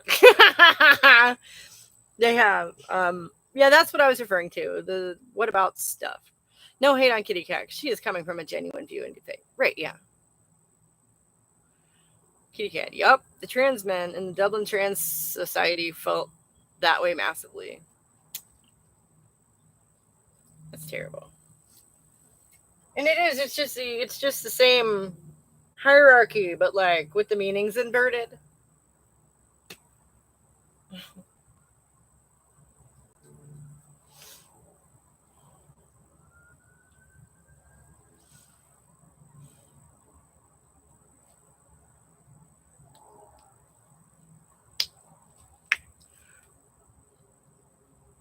But so, yeah, I mean, I guess that's a point of confusion, not necessarily for me, but in the discourse, certainly, where it is. I've seen this so many times referred to, where trans women retain masculine behaviors,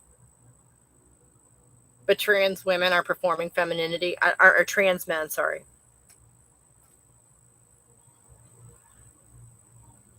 But female to males are performing femininity.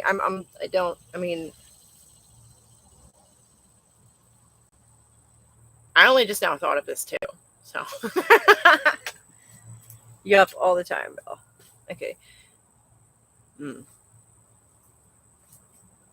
Yeah, I kind of think, like, in terms of gender stereotypes, most trans women end up de facto being a bit in between the two poles. Like Kitty says, gender nonconforming. And that's awesome. Yeah, I think most of us live there. Most of us live there. In the vast expanse of reality that is between those two poles, right? Some of us are more open about admitting it. See, the same gender dichotomy appears even in the trans stuff. Yeah. Just toxic male behaviors with glitter and lace thrown on it. Yeah. It reminds me of how it seems like a lot of women who go super into the trad wife thing need to, like, invoke Jesus to justify that. It seems like a lot of men who desperately want to wear shiny, pretty things need to invoke a whole lot to justify that, when you really could just live that way. Like, you can just devote yourself to your family and your home. You don't need to invoke Jesus to justify that. You could just wear frilly dresses, and you don't have to invoke some, ethereal entity or essence to justify that. right? There's so many parallels. There's a video topic for you. I don't know if it's the most original video topic. I feel like I've seen that once or twice, but I'll bring my own spin to it. You know me.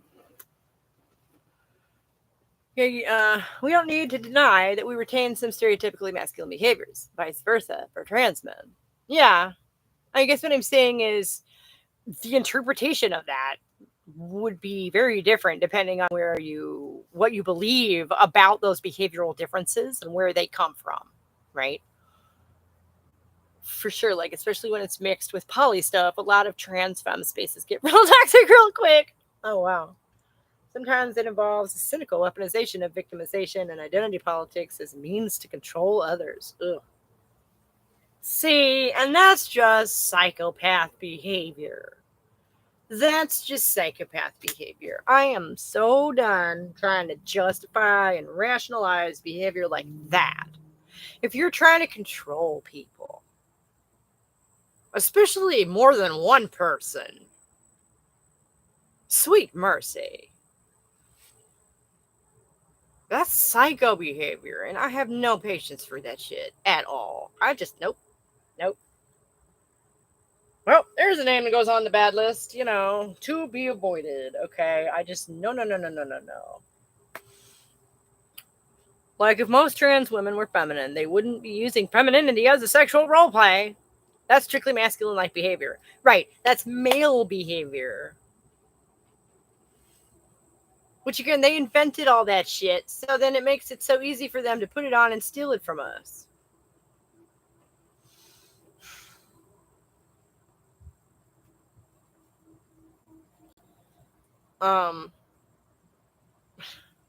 This is not actually linked to anything real about us. Claire, you nailed it. It's almost like there needs to be a legitimized reason to justify behavior that they may know at heart aren't healthy or helpful. Yeah. Arguably, devoting yourself to your children and your home is maybe less unhealthy than pursuing transition. But again, I'm just talking about wearing dresses and makeup and shit. I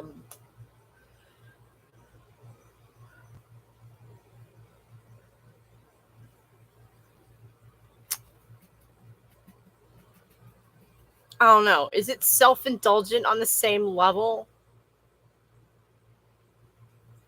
I've never actually got to do that, so I have mixed feelings about those women too. I feel like a lot of people self-labeling as trans are basically only doing so because they feel they need a legitimate reason to be gender nonconforming. Yes.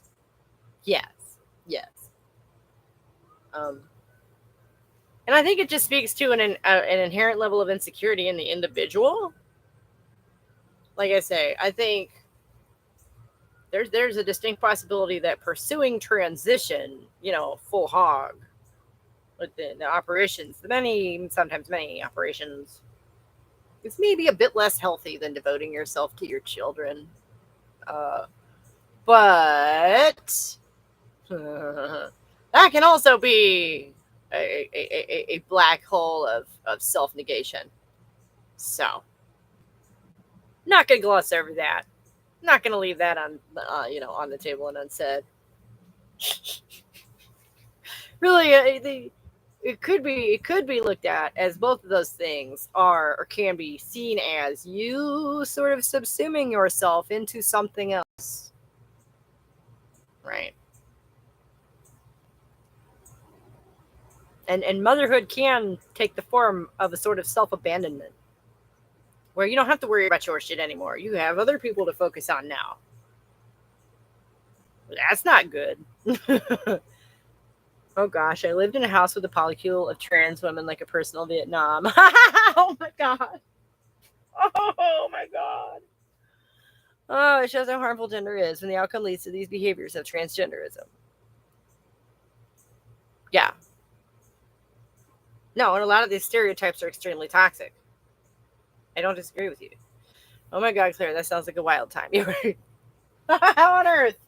There's a story there, right? How on earth would you find yourself in a situation like that?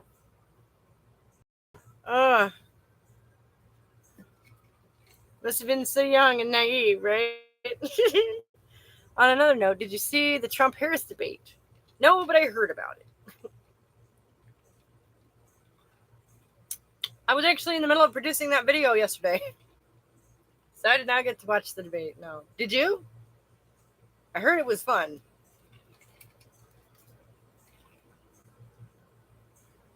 Kamala eliminated him. It was so masterful. Nice, nice. Yeah, right. That's the chatter. That's the chatter, is that she did very well.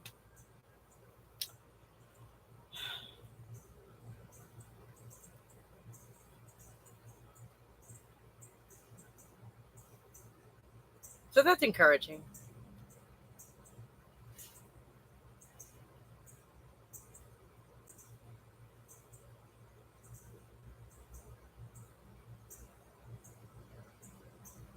I don't know. I've also seen polling that says it's neck and neck, and I don't even know if I believe that. When Trump accused Biden and Harris of giving free transgender surgeries to jailed immigrants. I didn't see that, but I did see a clip of him saying that you run the risk of your child having a sex change surgery at school. Which, like, I kind of see how he got there. But shut up, man. Just shut the fuck up. We don't need your help. Oh my God. My favorite was that Trump is still fantasizing about running against Joe. It's so sweet. Nice. And that's why the immigrants are coming in for the sex change operations. Whereas I've heard that many people actually will go to a foreign country for them because they're very expensive. So. How off base can you get? He misses his buddy. Yeah, right. They have way too much in common.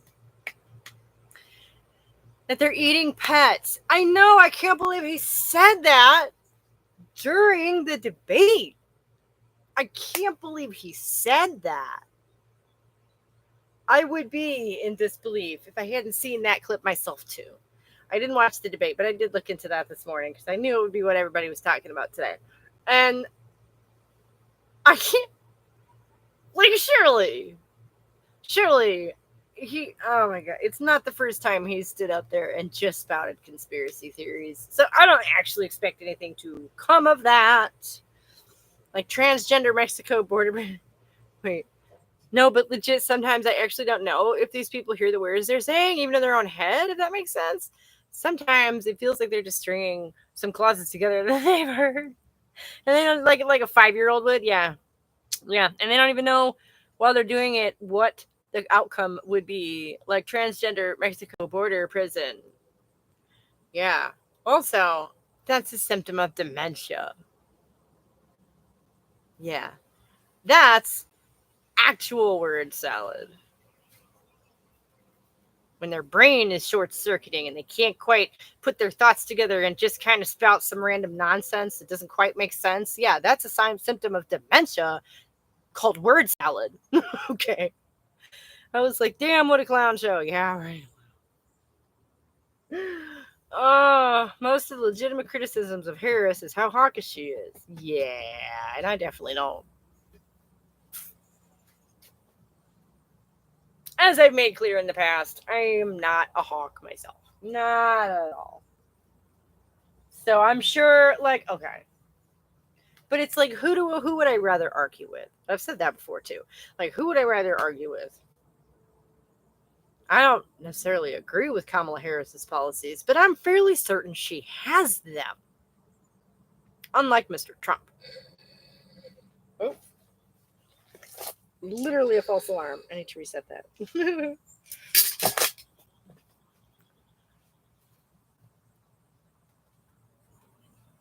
I do at the very least feel like she will be an adult in the room. You know, the bar is in hell. And I acknowledge that too. But also, this is Tennessee, okay? If I want to get technical about it, I'm not sure how much my vote is actually going to matter. I'm gonna do it anyway, if only as a symbolic, gesture towards the suffragists of old, because they went to a lot of trouble so I could do that.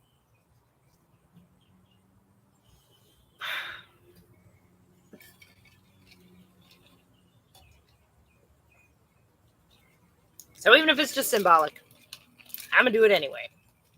And I have a couple young women in my life who I want to, try and be a good example for. Of course, the choice is obvious, but it's hard to not feel uncomfortable. Wow, how close we are getting to all-out war. Yeah. Agreed. And that's not gonna be good. That's probably Wall Street billionaires. What about Wall Street billionaires? How close Wall Street billionaires are getting to all-out war? Yeah.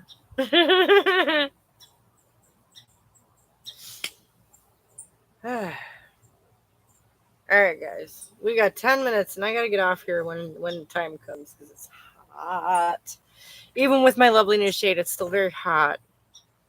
Autocorrect my above comment. Oh.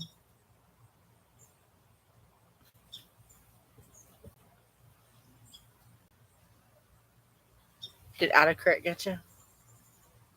Damn. Ooh.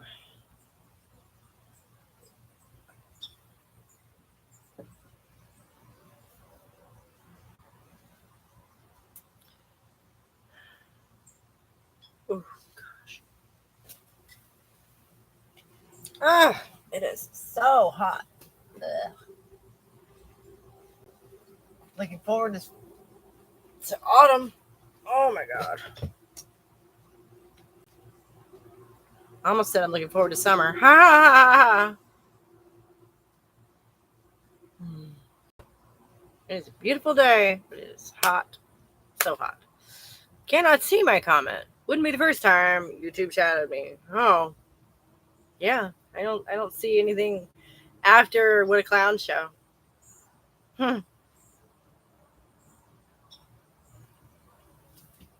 That's interesting. Now I want to know now I really want to know what it is. Can you?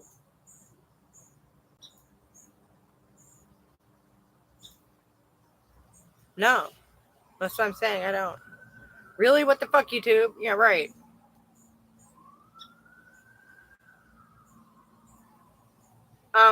You know, maybe send it in bits or something. In Canada, we are looking towards election, and it looks like we will be getting a conservative government. And unfortunately, I've been too distracted with American politics to play a simple Canadian. Oh no! I made more than one comment too. Oh fuck! Oh god! What the fuck, YouTube? I'm sorry.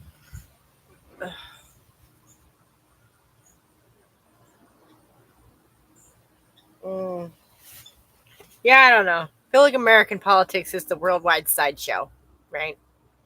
Very entertaining, I'm sure. Mildly terrifying.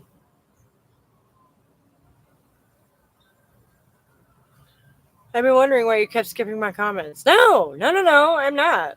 I'm so not. I do my best to read all the comments. Fucking hell. Well, I'm glad we caught it.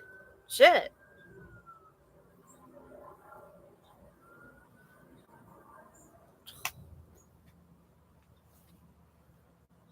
Fucking hell.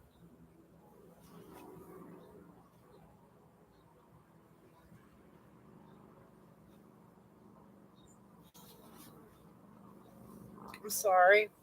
That fucking sucks.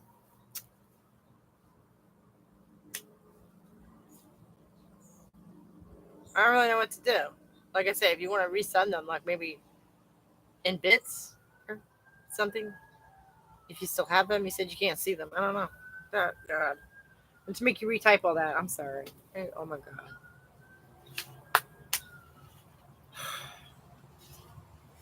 You make it really difficult to be a good hostess, YouTube. Well, it shows what I have to say scares the powers that be. If only I could share my thoughts. Yeah, right? Our government relies on the distraction. Our health system is being close to be taken away, as well as just in my city, our population has grown significantly in the past couple of years, but no housing. Damn. You know, it's funny because our population's grown significantly in the last few years too, and they are building housing left and right, and it's kind of crazy. Like, I hear there's a recession coming, and you wouldn't necessarily know it around here. Not that I'm complaining, I guess, but it's just sort of strange. I wish you could share your thoughts too.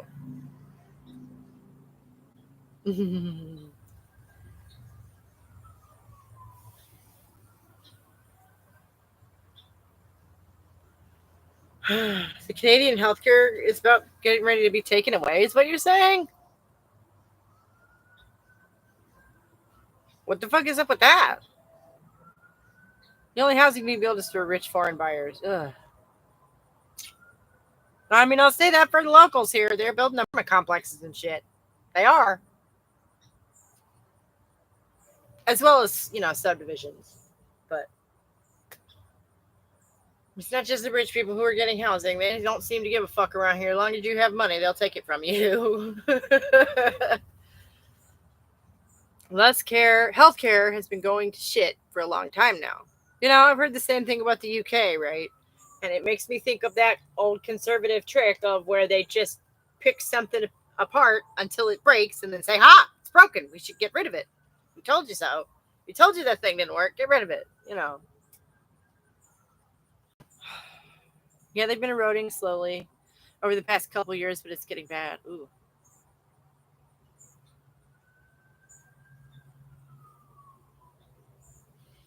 For probably more than a couple of years, it sounds like. Speaking from someone who worked in health care as a career. Oh, yeah. Yeah, it's going down the tubes here, too. God damn. Yeah, West Coast, but was in. There's a heart there. That thing's so annoying. I don't. There we go. I'll just do that again. So now I can see what you have to say. Oh, in China for the past 3 months. Hang on. That's crazy. How was that? Did you have a good time in China?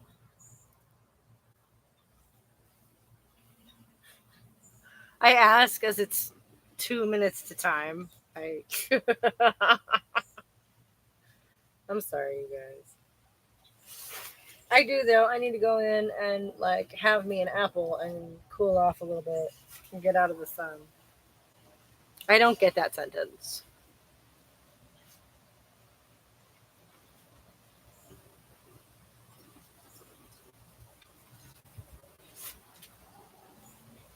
Whereabouts are you? Oh, you visited China. Crazy cool. Yeah, right?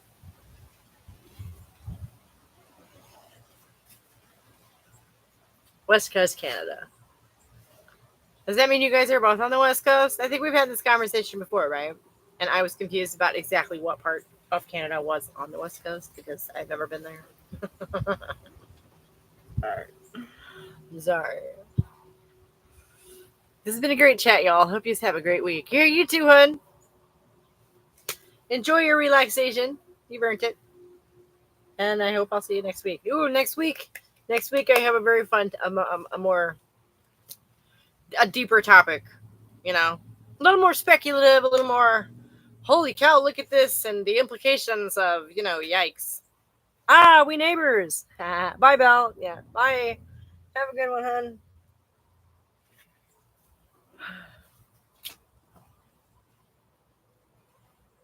China was okay. Very hectic and hot. So you speak Chinese? Begs the question.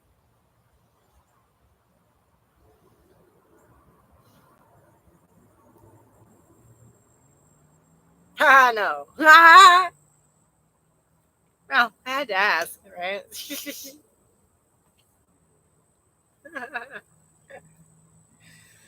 Oh my gosh.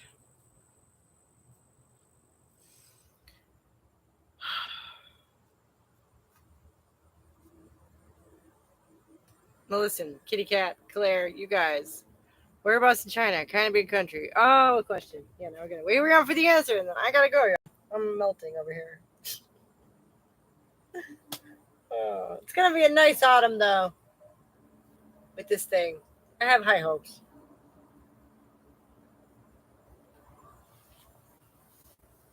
And we're gonna get, 3 more of those things. The wall thing with the pockets. Then I'll have a perfect little outdoor house.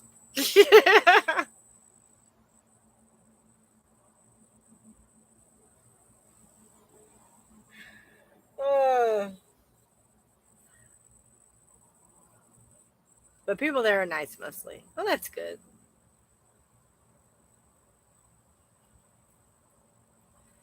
Hospitality. That's good. It's nice to hear.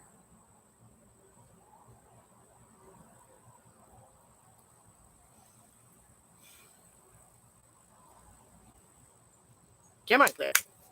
If you don't mind saying whereabouts in China you visited, I gotta go.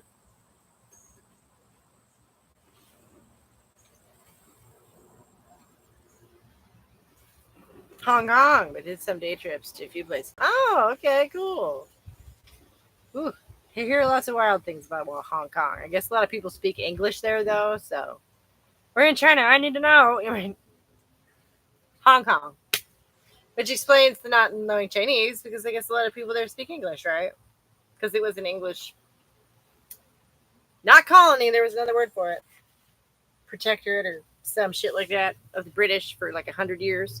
The nightlife is the best. Yep, yep, yep. That's the kind of stuff I've heard. That's awesome. So it was hectic but good. And the people were nice. That's awesome. It's always good to hear a nice travel story. Oh, and on that note, I'm gonna have to leave you ladies. I'm sorry. I'm sorry. I'm dying. I gotta go. I'll be back next week with something a little deeper than Andrew Tate's underwear. Okay. Thank you so much for having a great chat. Okay, well I'll let you leave, Radwell. All right. Bye y'all. See you next time.